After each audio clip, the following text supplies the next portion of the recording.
The Never-Ending Night in Glore Valley. This scary story starts with a young woman named Melanie trying to crawl out of a grave. A man with a pickaxe appears and cruelly kills her. Years later, Melanie's sister, Clover, travels to Glore Valley, the same place Melanie disappeared. She goes with 4 friends: Max, Nana, Abe, Nana's boyfriend, and Megan, who can sense things that others can't. At a shop by the road, Clover watches Melanie's last video. In it, Melanie talks about being sad after their mother died and wanting to get away from home to feel better. Megan thinks they should all hold hands to connect with any leftover feelings, especially Melanie's last moments, but a loud truck horn startles them. Clover goes into the store, alone. Max wants to go with her, but Nana tells him to give her space, hinting that Max and Clover have a complicated past. Inside, Clover shows the store owner a picture of Melanie. He tells her sadly that many people have come to Glore Valley looking for loved ones, but no one ever comes back. He says it's a dangerous place with dark secrets. Outside, Abe questions why they're really there. He realizes Clover only cares about finding Melanie. He warns that chasing such things often leads to trouble. A moment later, Clover comes back, even more determined. She thinks she knows where Melanie went missing. Deeper into the darkness. The group drives deeper into the scary woods as a storm gets worse. They argue about turning back, but Abe insists they keep going. Suddenly, the storm surprisingly stops. They see a strange sight. A dark cloud hanging over a house in an empty yard. Everything is eerily quiet. The group explores carefully. Clover stays at the edge, watching the strange line between the storm and the calm. Max stays with her. Abe, Nina, and Megan go into the house. They find old things from the 90s, like a sand timer and a guest book. Nana gasps when she sees Melanie's name in the book. Melanie's first writing looks normal, but the last parts are messy, shaky lines, showing something awful happened. Abe records everything on his phone. In another room, he finds a poster with pictures of missing people, and Melanie's photo is among them. Outside, Clover thinks she sees someone who looks like Melanie. Overwhelmed, she runs into the stormy part of the property to find her. As night falls, Max catches up and pulls Clover back, bringing the group together. They talk about the strange things happening. Nana notices the sand timer has turned over on its own and is now counting down. Trapped and attacked. A loud banging sound comes from outside.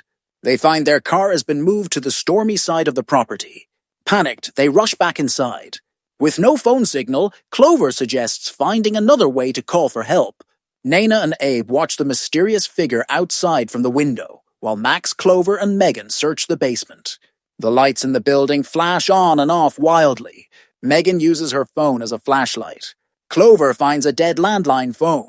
Megan then finds an old radio that only makes static and loud, sharp noises. Upstairs, Nana and Abe hear a loud crash. Abe goes to check but doesn't come back. A moment later, Nana, unable to wait, carefully steps into the dark room. She flips the light switch and sees Abe's horribly cut-up body, sliced in half. Her scream sends shivers through the group.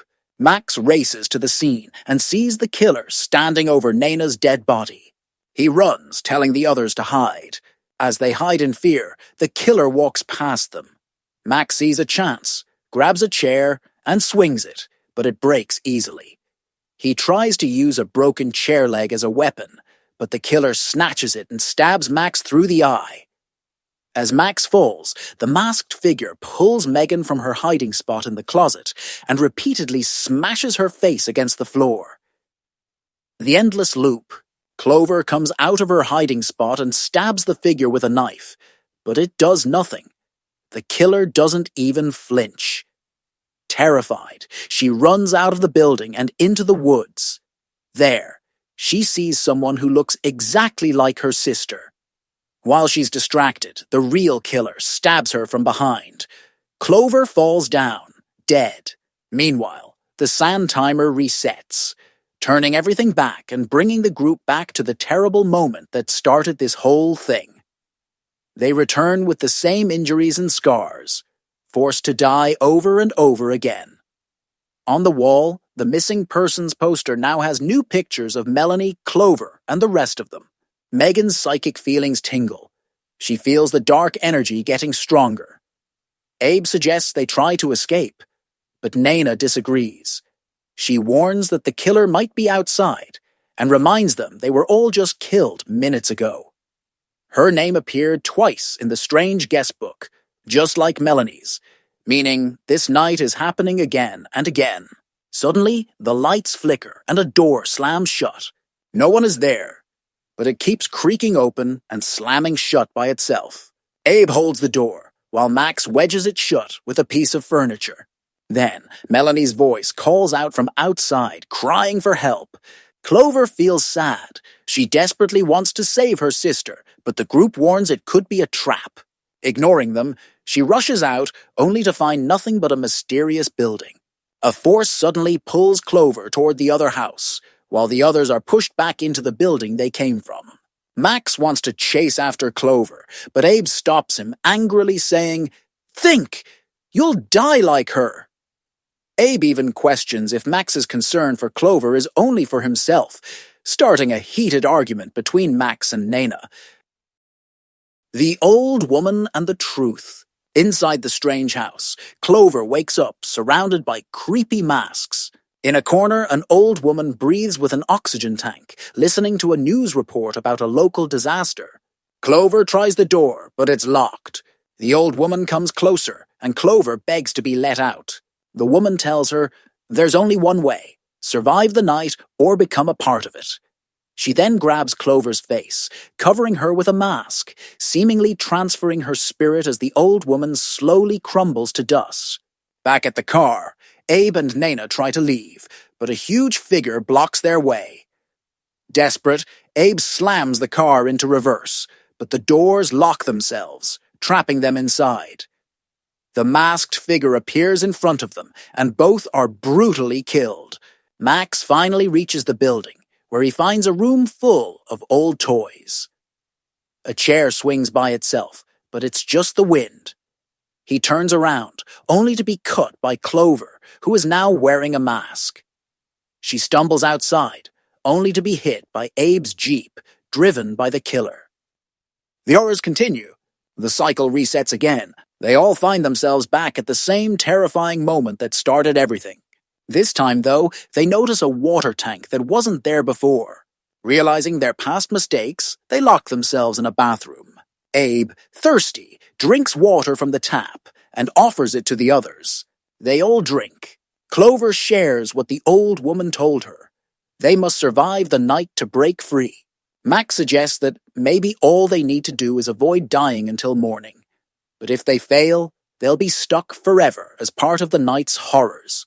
Suddenly, Abe starts coughing badly. He tries to hide it, but blood sprays from his mouth and splashes onto Naina. He tries to wash it off, but Megan stops her, realizing the water is poisoned. At that moment, Naina also explodes. Panic spreads. Megan is next. She also bursts apart. Clover begs Max to kill her before it's too late, hoping they can come back and try again. But Max can't do it. He explodes right in front of her. A man steps into the room. It's the store owner. He calmly tells Clover she almost made it, but can't survive by sitting still. Her head explodes instantly. The timer restarts.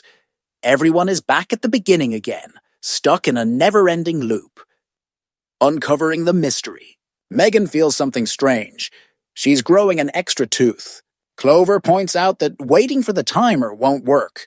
They need a plan. They start searching the house for clues. Clover finds old ID cards belonging to the store owner, Dr. Hill, who used to be the town psychiatrist. Abe finds a newspaper article about a mining accident that happened in Glore Valley 20 years ago. The report says the miners dug too deep, killing over 1,000 people. Dr. Hill was brought in to help survivors deal with the pain. That's when they realize this town was buried alive during that disaster. Naina sees a door and thinks it might be a way out. But when she opens it, she sees a terrifying path and quickly decides they should look for another exit. Megan says that whoever is doing this wants to keep them scared. Max then finds a VHS tape, and when he plays it, they see a man trapped in a lab, begging to be let out. The doctor running the experiment explains that the patient is showing signs of not eating, weak muscles, and, most importantly, extreme fear and worry, feelings of hopelessness and complete despair. He adds that the trauma from the mining disaster still affects both survivors and new people. The longer they're trapped, the more desperate they become, eventually turning into monsters called Wendigos. Suddenly, the radio comes to life, and Hill's voice speaks. He tells them there's a way out, but there's a cost. One of them has to die for the rest to escape Glore Valley. Clover refuses to sacrifice anyone, determined to find another way. She finds a map of the town and points out where she thinks the doctor is hiding. Clover demands to see him face to face. Hill agrees, but only if she comes alone. Abe thinks it's a good idea. They only have 4 nights left. No one in the guest book has survived more than 13 entries. They need to try. Clover reluctantly agrees to meet Hill, who says he's in the woods with her sister. The others try to stop her, but Abe steps aside, reminding them they can't keep dying forever. He also points out that Clover has tried to end her own life twice this year. But Nana gets angry. She stabs Abe with a pickaxe, furious that he's encouraging Clover to chase her sister. She orders Megan and Max to go after Clover while she stays with her boyfriend's dead body. A glimmer of hope. Meanwhile, Clover wanders into the woods, only to be caught in a trap. As she struggles, she's pulled into a dark shadow. Megan and Max follow her trail with a flashlight, determined to find her. Suddenly, some gooey stuff falls onto Megan's shirt. They look up and are terrified to see a Wendigo above them. They run toward the house, but Megan trips and falls through glass that reveals an old buried building underneath. Each movement cracks the glass more. Max grabs her hand, trying to pull her up, but the Wendigo attacks. Both Megan and the creature fall into the underground building. The monster drags Megan's body into the darkness. Meanwhile, a Wendigo appears in front of Nana and Abe. Without mercy, it slashes them both to death. Max keeps searching and finds Clover alive but still trapped. Out of the shadows, Melanie, now a terrifying Wendigo, appears. Before it can attack, Max quickly grabs a mousetrap and slams it onto Melanie's face.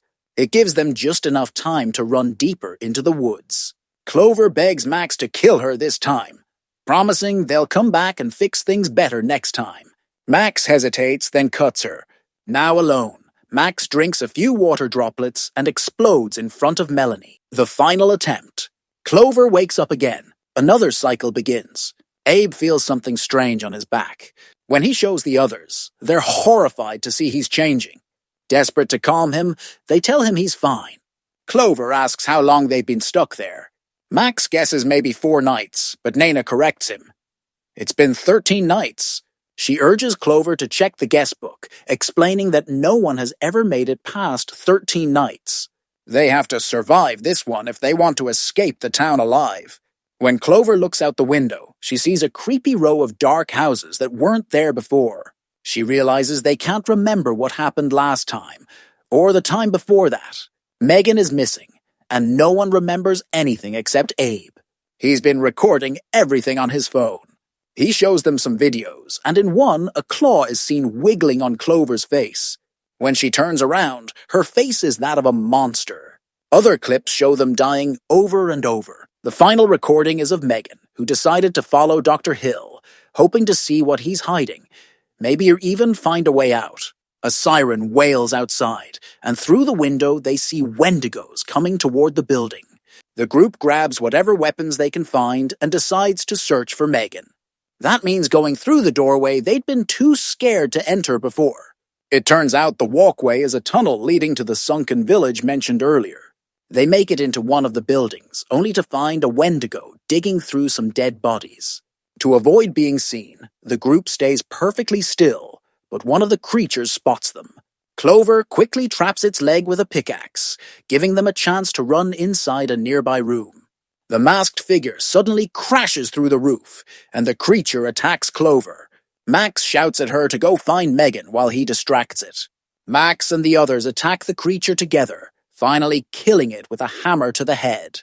Meanwhile, Clover is attacked by Melanie, but this time Clover's ready. She shoves Melanie onto an iron bar on the floor, killing her instantly. The escape. Clover finds Megan trapped in a lab with a chained Wendigo growling across from her. Clover runs to the next room to find the key, only for Dr. Hill to slam the door shut behind her.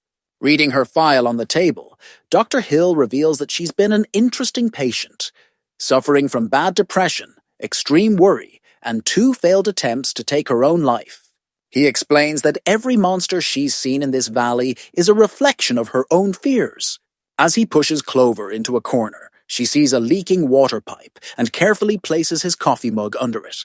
She puts it back on his desk for him to drink. Meanwhile, Abe, Nina, and Max are being chased by a group of Wendigos, and Megan is terrified as the creature across from her starts to break free. Seconds after Dr. Hill drinks his coffee, he starts to feel sick. Realizing what's happened, he lunges at Clover, but she shoves him away, and he explodes. Clover grabs the key and races to rescue Megan just before the Wendigo gets loose. They escape together, slamming the door behind them. But it's not over yet. Other creatures are now chasing them. With almost no time left, they see an opening and run for it. Max and the others find them just in time and pull them out of the hole. This time, though, the timer doesn't restart. The sky clears and the never-ending storm finally stops. Abe, already in his car, shouts for everyone to get in so they can leave this nightmare behind. Thank you for watching. Please do not forget to subscribe to this channel for more interesting movie recaps like this.